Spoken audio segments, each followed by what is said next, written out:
So, welcome to Elox Vlogs TV. At mga Elox, sa ngayon ay meron tayong video for today about to sa washing machine, mga Elox. Yan.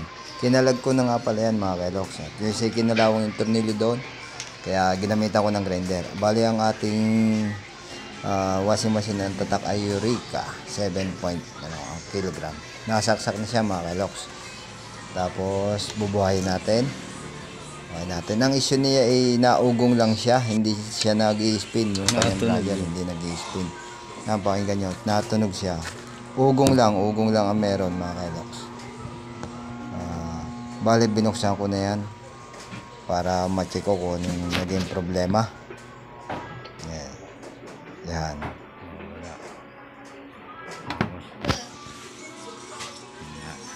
Natunog na ulit.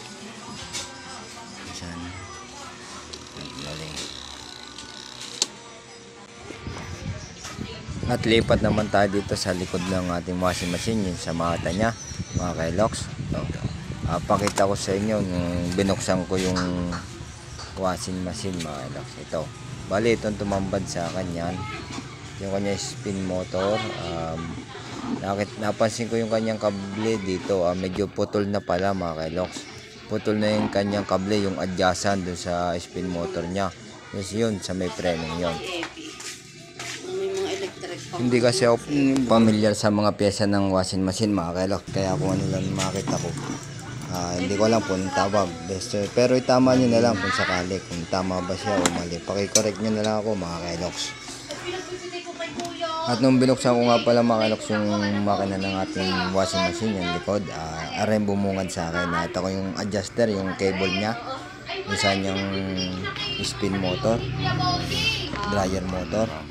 Putol na yung kanyang cable. Hindi na siya nagano dun sa kanyang brake na yun. Kasi brake screw yung tawagin ng iba yan. Hindi ko kasi gano to kaya tuturo ko lang sa inyo kung ano itsura. Yan. Meron siya, nakasabit siya doon yung ating kable. Yan, dyan. Nakasabit siya dyan. Dyan siya sumasabit. Kaso yung kable na isasabit natin dyan ay naputol na. Ayun na. Dahil naputol siya, ayun na naging cause ng hindi pag-andar o hindi pag-spin ng ating dryer motor. Ay, nilagyan ko na tali, TV, para mahila ko. Buksan mo din eh. Ala, iba sa akin, kamay. Nakakatakot pa ka umano. Ayan ha, nasa na yun. Bubuksan natin to. Nasa na yung pita. Buhay na pala. Buhay. Hindi natunog na. Hilain ko to. TV, pahawa. Nanen. Yan. Hindi ka mawalente yan. Para lang mala. Ito. Oh.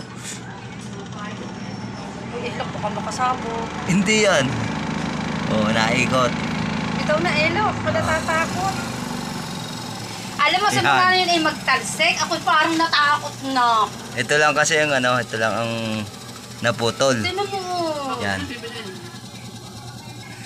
Yan, pagkari naman iniangat tayo patay na yan. Okay. Kailangan niya sira. Siguro isilgwa lang nung nagtalsik. Hilahin ko to. Kaya siguro naputol lang nung magtalsik at natanggal yung kalang na bato. Ay. Okay, Ang bala ko pa sa akin. Yan, patay. Sasara natin. Tapos, hilahin ko lang ito. Aandar na yan. Ayun, naandar. Ayos na. Bibitawan ko, mamatay na uli yan. Yan. Hindi mo tayo, hindi ko na ipagpapagagamit isil. Ako na may hindi naman nagdadadarayer. Ako ako naglalaba.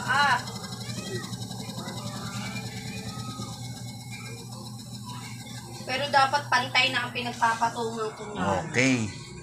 Ari lang ang naging issue niya, mga Elox. Bibili siya nito. Alin ang bibilhin lang, Elok? Adjuster ito.